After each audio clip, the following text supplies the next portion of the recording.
Welcome to the 22nd weekly Greater Brisbane update here on the Brisbane Channel.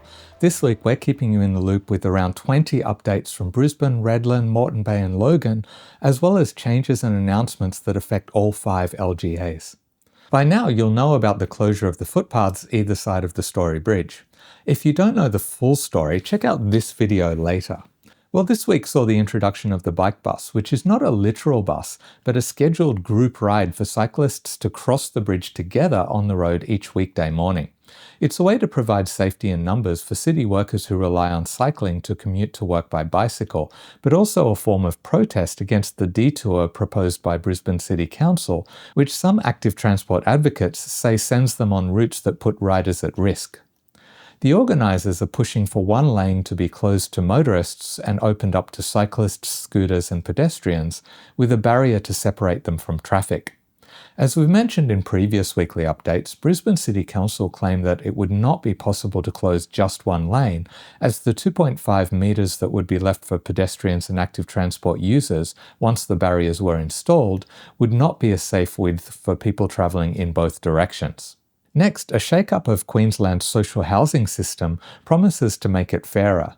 New data shows that 45% of tenants haven't had eligibility checks in over 5 years, with some earning over $200,000 a year paying less than $200 a week for taxpayer-subsidised housing. Meanwhile, the social housing waitlist has hit 52,000 people in March.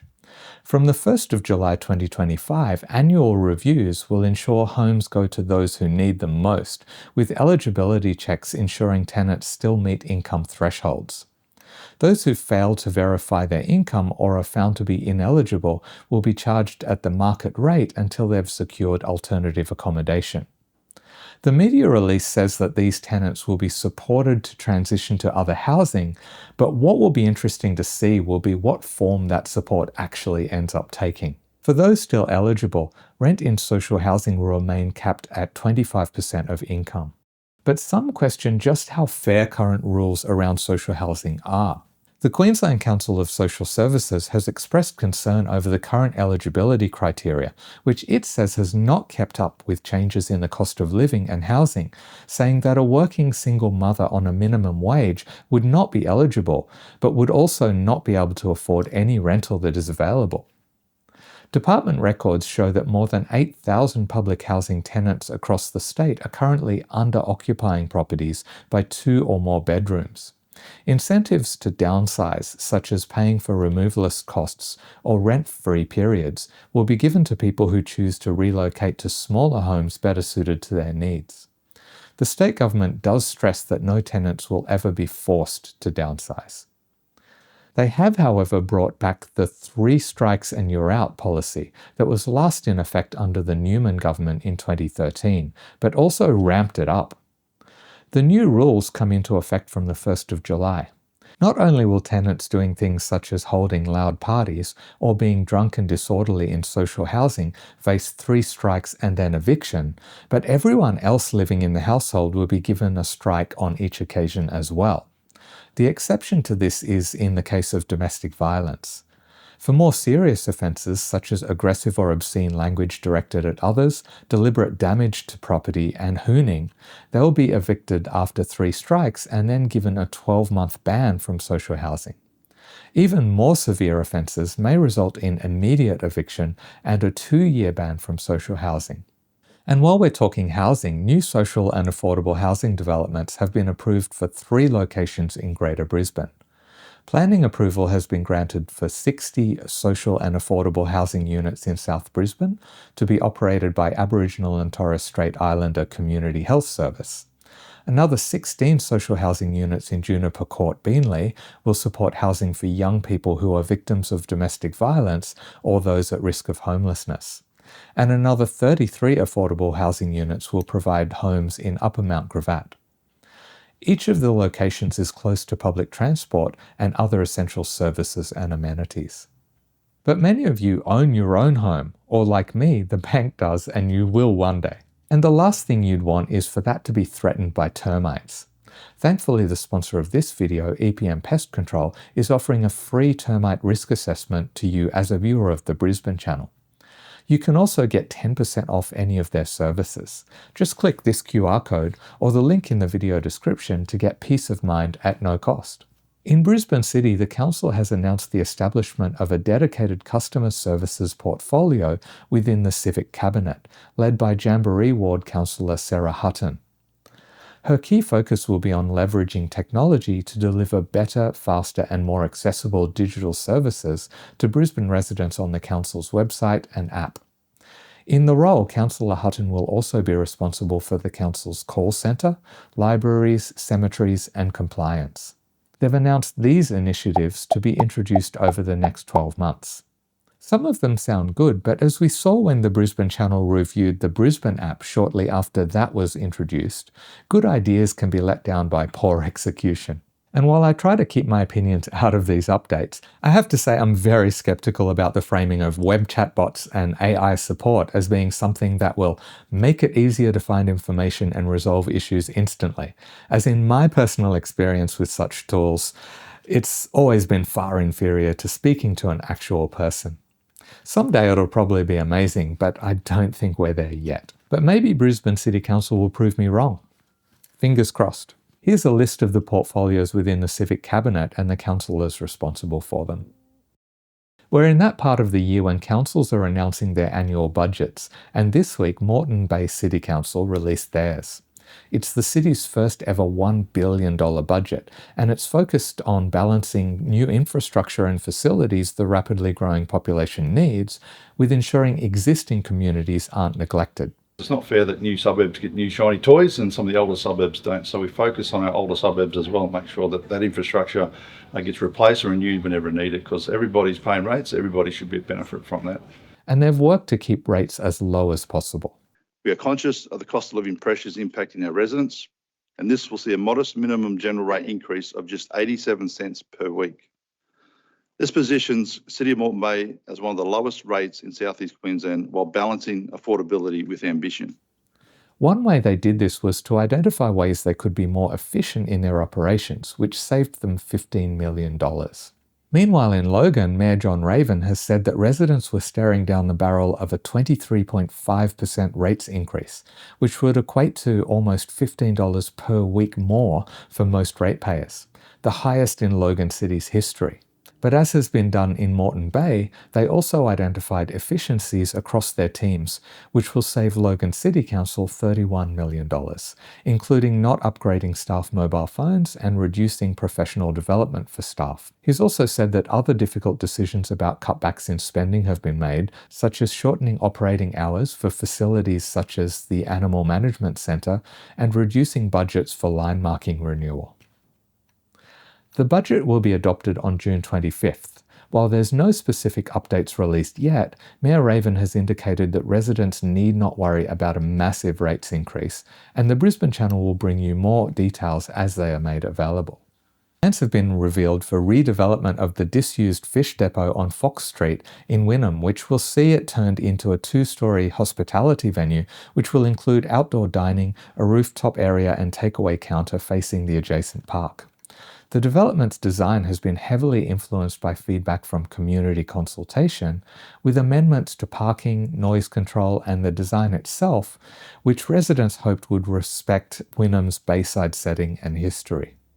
Back in Brisbane City, and the program for the city's biggest annual arts festival, Brisbane Festival, has been revealed. The festival will run from the 5th to the 27th of September and will feature work from over 2,200 artists and 1,069 performances, including 21 world premieres. Of course, it will kick off with Riverfire, Brisbane's best annual fireworks show, and the drone show Skylaw will also return. One fun installation during the festival will be colourful inflatable pieces installed on Brisbane's pedestrian bridges, along with works installed in other locations from the Powerhouse to South Bank. The City Botanic Gardens will be lit up at night with afterglow, featuring fire sculptures, candlelit installation live performances, and illuminated scenes. Unfortunately, it is ticketed, so once again, people trying to enjoy the gardens, which is a public space, will find themselves kicked out around 4 o'clock each day over the month of September for the light show. It seems free entry light shows in Brisbane City like Botanica or the pre-COVID Enchanted Garden are a thing of the past. But I guess when it comes down to it, would you prefer those to return or pay higher rates? Anyway, let's get to the quick bites, as I've got 10 quick updates on things happening across Greater Brisbane. First up, the first homeowners grant of $30,000 has been extended for another year and will be available to Queenslanders until the 30th of June 2026. That's in addition to the stamp duty exemption for first home buyers purchasing a newly built home or those building their own. The state government has revealed that the Housing Infrastructure Fund, which helps pay for infrastructure needed for new communities, has had over 170 applications totaling $1.79 billion to unlock $3.97 billion in new projects. If completed, this would support delivery of more than 158,000 new homes across the state. From the 20th of June, testing will begin on the Adelaide Street Tunnel, which will help take pressure off the bus network when it opens to metro buses later in the year.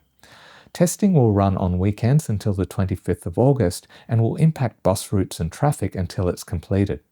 The Brisbane Channel gave more details in this video, and you can watch that later.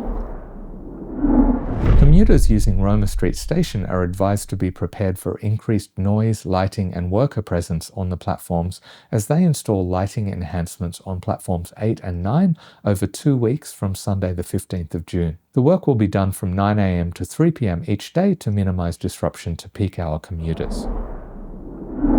Locals are invited to share their feedback on the Mount Gravatt Suburban Renewal Precinct Plan, which will aim to increase housing choice, maximise local transport connections, revitalise underutilised land and support local business. Consultation closes July 13. In Moreton Bay, the council are cracking down on boats parked for weeks or months in a council-controlled canal. Some even seem abandoned. The boats have been given compliance notices dated June 19. Those that have not been moved by that date may be seized and impounded. Also in Moreton Bay, plans are in progress to upgrade the Queensland State Equestrian Centre. Features being explored in the design stage include adding 80 new stables, an arena large enough to include 4 full-size dressage arenas and a warm-up zone, or 2 large show jumping rings and a warm-up zone, all with international standard sport-specific synthetic surfaces. Also 94 new on-site powered campsites. Deception Bay's new $530,000 pump track has been completed and is now open. In Redland City, residents are being reminded to be on the lookout for young koalas moving across the city as koala dispersal season begins. The young koalas can travel long distances during this time and may show up in unexpected places. Council is calling on residents to keep their yards koala safe by setting up fence and pool escapes and ensuring pets are restrained at night. Motorists should also be on the lookout. The biggest causes of koala fatalities are dog attacks and car strikes. The state government has allocated $20 million for immediate works focused on restoring breakthroughs on Darbee Island. The funding will be used to pump sand into the breakthroughs, close the most recent gaps, and create sacrificial dunes to limit the impact of future erosion. Now some events happening across Greater Brisbane over the next week you may want to be across. Whale watching season has arrived, and whale watching tours from Tangalooma Island Resort will resume on the 21st. Scenic Rim Eat Local Month is running and ends on the 29th. The culinary event Dine BNE City is running all month, and Body Worlds, The Anatomy of Happiness, has started up at Uptown. Channel members at all levels have unlimited access to the full list of hundreds of events happening in June, as well as upcoming events you'll need to get tickets to in advance. So it may be time to click the join button and find out more. Member subscriptions help keep this channel running, so if you enjoy the videos on this channel, I appreciate those who give a little something back. Thanks to these members for their continued support. There's plenty of quite different videos coming up alongside the weekly updates, so I'll see you in the next video.